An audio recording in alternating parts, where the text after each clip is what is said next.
രേണുസുതി ലേറ്റസ്റ്റ് ആയിട്ട് കൊടുത്ത ഇൻ്റർവ്യൂവിൽ ബിഷപ്പിനെ കുറിച്ച് കുറേയധികം കാര്യങ്ങൾ സംസാരിക്കുന്നുണ്ടായിരുന്നു. അത് മെയിനായിട്ടെന്ന് പറഞ്ഞു കഴിഞ്ഞാൽ രേണുസുതി പറഞ്ഞ കുറേയധികം ഇൻ്റർവ്യൂസിൽ ബിഷപ്പ് വന്നിട്ട് തന്നെ സപ്പോർട്ട് ചെയ്ത് പറയും, പിന്നെ കുറച്ച് കഴിഞ്ഞിട്ടുണ്ടെങ്കിൽ തന്നെ നെഗറ്റീവായിട്ട് പറയും. ഒരു രീതിയിൽ ഉറച്ചു നിൽക്കുന്നില്ല, അങ്ങോട്ടും ഇങ്ങോട്ടും മാറി മാറിയാണ് സംസാരിക്കുന്നത്. ചില സമയത്ത് എന്നെ ഭയങ്കരമായിട്ട് കുറ്റപ്പെടുത്തുന്നുണ്ട്, ചിലപ്പോൾ സപ്പോർട്ട് ചെയ്യുന്നുണ്ട്. എന്താണെന്ന് എനിക്ക് മനസ്സിലാവുന്നില്ല. ആൾക്കാർ പറയുന്ന കേട്ടിട്ടാണോ ഇങ്ങനെ മാറുന്നതെന്ന് മനസ്സിലാവുന്നില്ല. ഇപ്പം ബിഷപ്പിനെ കുറിച്ച് കുറേയധികം വേണ്ടാത്ത കാര്യങ്ങളൊക്കെ എനിക്കറിയാം, എൻ്റെ അടുത്ത് ഓരോരുത്തർ പറഞ്ഞു തന്നിട്ടുണ്ട്. പക്ഷെ അത് ഞാൻ വിശ്വസിക്കണോ വിശ്വസിക്കുന്നില്ലയോ എന്നുള്ളത് ഞാനാണ് തീരുമാനിക്കുന്നത്. ആൾക്കാരെന്തെങ്കിലും പറഞ്ഞു എന്ന് പറഞ്ഞ ഉടനെ തന്നെ എന്നെപ്പറ്റി ഇങ്ങനെയൊക്കെ വിശ്വസിക്കുന്നതിൽ എനിക്ക് ശരിയാണെന്ന് തോന്നിയിട്ടില്ല. അതുപോലെ തന്നെ വേറെ കുറേയധികം കാര്യങ്ങൾ വീടിനെക്കുറിച്ചും കാര്യങ്ങളൊക്കെ ആ ഒരു ഇൻ്റർവ്യൂവിൽ പറയുന്നുണ്ടായിരുന്നു.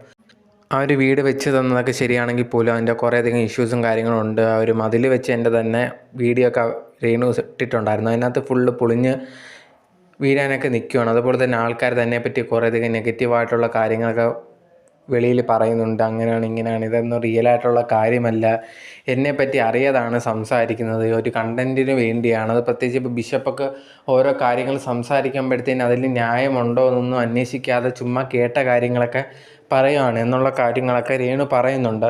അതുകൊണ്ട് തന്നെ എനിക്ക് വലിയതായിട്ട് ബിഷപ്പിനെ കുറിച്ച് സംസാരിക്കാൻ താല്പര്യമില്ല. എനിക്ക് അദ്ദേഹത്തിനെ പറ്റി കുറേയധികം കാര്യങ്ങളുണ്ട്, പക്ഷേ അതെനിക്ക് പറയാൻ അത്ര താല്പര്യമില്ല എന്ന് പറഞ്ഞിട്ടാണ് രേണുസുതി ആ ഒരു ഇൻ്റർവ്യൂവിൽ പറഞ്ഞിട്ടുള്ളത്.